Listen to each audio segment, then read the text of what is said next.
Simply because we were three white men.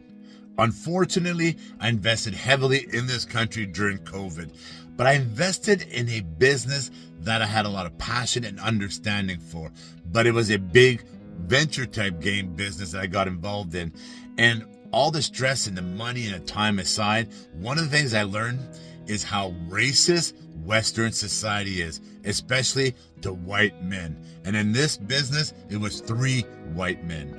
You know, like in Monopoly, where you get stuck on this box and you can't pass go?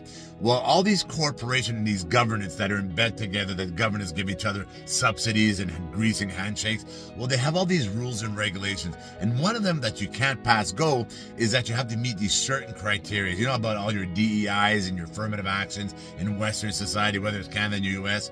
Well, because we were three white men, we couldn't pass go, meaning we couldn't get our products into these big box everything because we are three white men.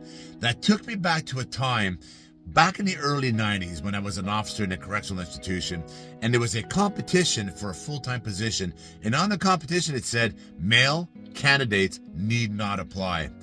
And one of the officers, rest his soul, had grieved it at the time, but he was a full-time officer. And I asked him the question, why did you grieve this? You're already full-time. And he said, because it is wrong. It sets precedents. It puts into motion these rules for others. And that's exactly what the governments and corporations do. They love division. They love unhealthiness. And they love racism. Doesn't matter. Remember the blue-eye, brown-eye experiment? That's exactly who they are. They love creating blue-eye, brown-eye experiments. I won't go further with this other than saying, because we were three white men, we were picked on through the process of racism where we weren't allowed to pass go. Jean-Guy, public communicator.